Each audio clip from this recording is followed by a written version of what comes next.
નમસ્કાર, good morning. સવારની શરૂઆત કરી ન્યૂઝપેપરની મુખ્ય હેડલાઇન સાથે. સૌથી પહેલા ગુજરાત સમાચાર. બલુચિસ્તાનના 14 શહેરો પર બળવાખોરોનો કબજો. 85 પાક સૈનિકોના મોત નિપજ્યા છે અને ઘાયલ થયા છે. પાકિસ્તાનથી આઝાદી માટે બલુચિસ્તાન લિબરેશન આર્મીનું ઓપરેશન હેરોક 2 હતું. આ રેલવે ઇન્ટરનેટ સેવાઓ બંધ કરી દેવામાં આવી છે. બળવાખોરો સામે પાકિસ્તાન સૈન્યએ હેલિકોપ્ટરની મદદ લેવી પડી. 67 બળવાખોરો માર્યા ગયા, તેઓ પાકિસ્તાન સૈન્યનો દાવો છે. યુદ્ધ વિરામ છતાં 4 મહિનામાં 1300 હુમલા થયા છે. ઇઝરાયલનો છડેચોક યુદ્ધ વિરામ ભંગ. ગાઝા પર એર સ્ટ્રાઇકમાં 30ના મોત નીપજ્યા. આજે કેન્દ્રીય બજેટ નાણામંત્રી નિર્મલા સીતારમણ દ્વારા રજૂ કરવામાં આવશે. ટ્રકમાં પાછળથી લક્ઝરી બસ ઘૂસી કેબિનમાં ફસાયેલા ડ્રાઈવરનું મોત નીપજ્યું. કરજણ હાઈવે પર આ ગમખ્વાર અકસ્માત સર્જાયો. એમએસયુ હોસ્ટેલના હોલના રૂમમાંથી દારૂની ખાલી 25 બોટલો મળી આવી, જે ખૂબ જ ચર્ચા જગાવનારું છે. સૌથી વિવાદિત હોલ. અગાઉ અહીં નોનવેજની પાર્ટી પણ થઈ હતી. નિવૃત્ત એએસઆઈ તેમજ નાના પુત્ર વચ્ચે ઝઘડા બાદ ઉગ્ર મારામારી થઈ. સાવલી તાલુકાના વાંકાનેર ગામનો આ બનાવ છે. શહેરમાં 16 ફાયર સ્ટેશનની જરૂરિયાત સામે માત્ર 7 સ્ટેશન જ કાર્યરત છે. વડોદરામાં ફાયર સર્વિસ પ્રત્યે બેદરકારી દાખવવામાં આવી રહી છે. જમીનના બોગસ દસ્તાવેજ કેસમાં બિલ્ડર ભૂપેન્દ્ર ઉર્ફે ટીનાના જામીન નામંજૂર કરાયા છે. યુવક શ્વાનની જેમ બસવા લાગ્યો. 4 પગે દોડીને કરડવા જતા યુવકને બાંધી દેવામાં આવ્યું છે. વડગામમાં શ્વાને બચકું ભર્યા બાદ યુવકને હડકવા ઉપડ્યો. કુલ 14.70 લાખ ફોર્મ સાથે વાંધા દાવાની પ્રક્રિયા પૂર્ણ થઈ. મતદાર યાદી સુધારણા, જેમાં નામ રદ કરવા માટે 1.83 લાખ અપીલ મળી છે, જેમાં આણંદ મોખરે છે. ભારતની ભૂમિકાએ યુવા ભારતીયોમાં પ્રશ્નો ઉઠાવ્યા. દૂધ અને બીફ ઉત્પાદનમાં અગ્રેસર છે. નિઝામપુરથી થરાદ બસ સેવા શરૂ થઈ. ધારાસભ્યએ બસને પ્રસ્થાન કરાવતા સ્થાનિકોએ ચૂંટણી સ્ટન્ટ ગણાવી અને વિરોધ કર્યો. દારૂની મહેફિલ માણતા હોમલોન કંપનીના 8 કર્મીઓ પકડાયા છે. એક નજર દિવ્ય ભાસ્કરની મુખ્ય હેડલાઇન્સ પર. સુનેત્રાના શપથમાં શરદ અને સુપ્રિયા હાજર ન રહ્યા. બંને જૂથનું વિલય અટકી ગયું. મહારાષ્ટ્રમાં 65 વર્ષમાં પહેલીવાર મહિલા ઉપમુખ્યમંત્રી બન્યા છે. ગૃહમંત્રી અમિત શાહ, જેમણે કહ્યું કે ટીએમસીથી વધુ ભ્રષ્ટ કોઈ સરકાર નથી. 2026 તેમની વિદાયનું વર્ષ છે. આજે 11 વાગ્યે બજેટ રજૂ થવાનું છે અને જેના પર સૌની નજર છે. ઇન્ડસ્ટ્રીઝ અને ઇન્ફ્રામાં મોટી જાહેરાતોની આશા વ્યક્ત થઈ રહી છે. મધ્યમ વર્ગને રાહતની આશા છે. આ વર્ષે 15.4 કરોડ સ્માર્ટફોન વેચાયા અને આઈફોન 16 જેમાં મોખરે રહ્યું. અમેરિકા સાથે ચાલી રહેલા તણાવ વચ્ચે ઈરાનના 7 શહેરમાં વિસ્ફોટ થયા, જેમાં 5ના મોત નીપજ્યા છે. ગુજરાત સરકાર મેક ઇન ઇન્ડિયાનું પ્રથમ ધ્રુવ ન્યૂ જનરેશન હેલિકોપ્ટર ખરીદશે. ઝડપી રનની દ્રષ્ટિએ સૌથી રોમાંચક બની શકે છે T20 વર્લ્ડ કપ. વર્ષની સૌથી મોટી ટુર્નામેન્ટ 7 ફેબ્રુઆરીથી શરૂ થશે. જો યજમાન ભારત જીતશે તો તે આ સિદ્ધિ મેળવનાર પ્રથમ દેશ બનશે. દુબઈની ગોલ્ડ સ્ટ્રીટમાં સોનાથી બનેલો રસ્તો હશે. એ બજારમાં 100 ટન સોનું. યુએઈના ગોલ્ડ ડિસ્ટ્રિક્ટમાં વિશ્વની અનોખી પહેલ. પાકિસ્તાન દલાલ બન્યું. 9 દેશને ચીની ફાઇટર જેટનું વેચાણ કરી રહ્યા છે, જેમાંથી 8 મુસ્લિમ દેશ છે. ઇસ્લામાબાદ યુનિટમાં ચીની ઇજનેરો જેટ બનાવી રહ્યા છે. ચૂંટણી તંત્રની રમત. મતદાર યાદીમાં નામ સામેના વાંધા બાદ દાવા ઘટ્યા. મુન્દ્રા પોર્ટથી 700 કિલોમીટર લાંબી પાઇપ દ્વારા રિફાઇનરીમાં ક્રૂડ પહોંચ્યું. થાર રણમાં ઉર્જાનો સૂર્યોદય થયો છે. શહેરોની તુલનામાં ગામોમાં ઇન્ટરનેટ વપરાશ કરતાં 4 ગણી ઝડપે વધી રહ્યા છે. એઆઈ અને ઈ કોમર્સના કારણે ઇન્ટરનેટ યુઝર્સ 1 અબજ પાર થઈ ગયા છે. વડોદરા શહેરમાં આજે 1 લાખ લોકો મેરેથોન દોડ્યા. 24મીએ વેલેન્ટાઇન ડે અને 26મીથી બોર્ડની પરીક્ષા શરૂ થવા જઈ રહી છે.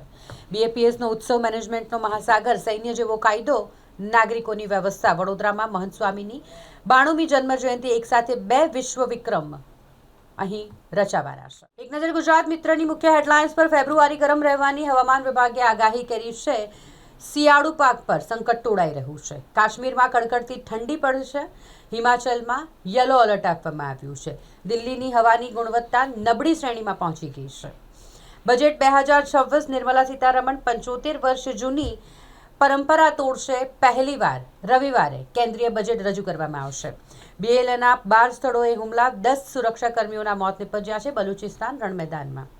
જેણે પૈસા આપ્યા તેણે ઇજ્જત ઉતારી. શરીફની દર્દભરી દાસ્તાન. અમેરિકાની ભારતને ઓફર કે રશિયાને બદલે વેનેઝુએલા પાસેથી તેલ ખરીદો. ગ્રામ્ય એલસીબીએ કુંઢેલા ધનિયાવી રોડ પરથી 4.83 લાખના દારૂ સાથે 2ને દબોચી લીધા. મહંત સ્વામી મહારાજના જન્મજયંતિ મહોત્સવમાં મુખ્યમંત્રી પણ હાજર રહેશે. ટ્રમ્પ સરકારે ઇઝરાયલ અને સાઉદી માટે અબજો ડોલરના શસ્ત્ર સોદાને મંજૂરી આપી. પટના એનઈઈટી વિદ્યાર્થીની મોત કેસ, જેમાં નીતિશ સરકાર દ્વારા સીબીઆઈ તપાસની ભલામણ કરવામાં આવી છે. ક્રિકેટ ડિપ્લોમેસી, જાપાનની વર્લ્ડ કપમાં એન્ટ્રી અને જયશંકરનું બેટ ગિફ્ટ. ગાંધી ટોક્સ, જેમાં વિજય સેતુપતિનો શાનદાર અભિનય અને સાયલન્ટ સિનેમાનો મેજિક. મર્દાની 3, શિવાની શિવાજી રોયનું કમબેક થયું, પણ વાર્તામાં એ જ જૂનો અંદાજ જોવા મળી રહ્યો છે. ઘણા બધા પ્રેક્ષકો પસંદ કરી રહ્યા છે આ નવી ફિલ્મને. ડ્રગ્સ માફિયા સાથે સંપર્ક રાખનાર એએસઆઈ લક્ષ્મીકાંત દેસાઈની ધરપકડ કરવામાં આવી છે. એક નજર લોકસત્તા જનસત્તાની મુખ્ય હેડલાઇન્સ પર. બેંગલુરુમાં 9,000 કરોડના માલિકે આઈટીની રેડમાં પોતાને ગોળી મારી દીધી. 3 દિવસથી આવકવેરા વિભાગની તપાસ ચાલી રહી હતી અને આ દરમિયાન માલિકે પોતાને જ ગોળી મારી દીધી છે. ફોન ટેપિંગ કેસ, જેમાં તેલંગાણાના પૂર્વ સીએમ કેસીઆરની પૂછપરછ કરવામાં આવી રહી છે. આરટીઆઈ હેઠળ વૈવાહિક જીવનની વિગતો માંગી ન શકાય. કાયદો પારદર્શકતા માટે ખાનગી સંબંધોનું સામાજિક રજિસ્ટર નથી, યુપી માહિતી પંચે કહ્યું છે. વડોદરા કોર્પોરેશનનું વર્ષ 2026-27નું બજેટ મંગળવારે સ્થાયી સમિતિમાં રજૂ કરવામાં આવશે. કદ દર વગરનું વિકાસના અશક્ય કામોની ભરમાર સાથેના બજેટની શક્યતાઓ છે. પ્રી આઈપીઓ શેર અપાવવાને બહાને 24.10 લાખની ઠગાઈ કરવામાં આવી. પારિવારિક ઝઘડામાં પુત્રે નિવૃત્ત એએસઆઈ પિતાને માર મારતા પોલીસ ફરિયાદ થઈ છે. અલકાપુરીની બિલ્ડિંગની છત પર ચાલતી દારૂની મહેફિલ પર પોલીસે રંગમાં ભંગ પાડ્યો અને 8 નબીરાઓને ઝડપી પાડ્યા. ફતેગંજ વિસ્તારમાં પિતાના આધેડ મિત્રે દીકરીની છેડતી કરી, જેના કારણે ચકચાર મચી છે. મિત્રની દીકરી સાથે છેડછાડ કરનાર હવસખોર ફરાર થઈ ગયો. પાણીગેટ મર્ડર કેસનો આરોપી રિમાન્ડ પૂરા થતાં જેલ ભેગો થયો છે. પાદરામાં ઈંટોના ભઠ્ઠાની ઓફિસમાં યુવતી પર ડ્રાઈવરે દુષ્કર્મ ગુજાર્યું. બીસીએનો એક પણ સભ્ય રોયલ જૂથના સંપર્કમાં ન આવે તે માટે રિવાઇવલના મરણિયા પ્રયાસ. ગઠબંધન તૂટતા ટિકિટ વિતરણમાંથી મોતીબાગ મેદાનનું નામ કેન્સલ કરી દેવાયું. પીએમ આવાસ યોજના હેઠળ 1079 આવાસોનું કાર્ય પૂર્ણ થઈ ગયું છે. એમએસયુની વિવિધ ફેકલ્ટીના 41 વિભાગોમાં કાયમી હેડની નિમણૂક કરવામાં આવી છે. એક નજર સંદેશની મુખ્ય હેડલાઇન્સ પર. આજથી સિગારેટ પીવી મોંઘી પડશે. આજથી તંબાકુ પર એક્સાઇઝ અને હેલ્થ સેશન લાગુ થશે. હવે દર 1000 સિગરેટ પર 2050 રૂપિયાથી માંડીને 8500 રૂપિયા સુધી એક્સાઇઝ લાગશે. સિગારેટ પર પહેલાથી જ લાગુ 40% જીએસટી પણ ચાલુ રહેશે. પાકિસ્તાનમાં 12 શહેરો પર બલુચ ગેરીલા ત્રાટક્યા. બલુચ વિદ્રોહીએ ઓચિંતા કરેલા હુમલાથી હેપતાયેલી પાકિસ્તાન સેના પોસ્ટ છોડીને ભાગી ગઈ. 20 સૈનિકોના મોત નિપજ્યા. ભારતમાં પણ બાળકો માટે સોશિયલ મીડિયા પર પ્રતિબંધની માંગ કરવામાં આવી છે. એનડીએના સહયોગી પક્ષના સાંસદે પ્રાઇવેટ બિલ રજૂ કર્યું. એપ્સ્ટીન ફાઇલ્સમાં Donald Trump, Ivanka Trump, Elon મસ્કનું નામ ચમકતા હડકંપ મચ્યો છે. આજે ઐતિહાસિક રવિવાર છે. 11 વાગે નાણામંત્રી બજેટ રજૂ કરવાના છે અને જેના પર આખા દેશની નજર છે.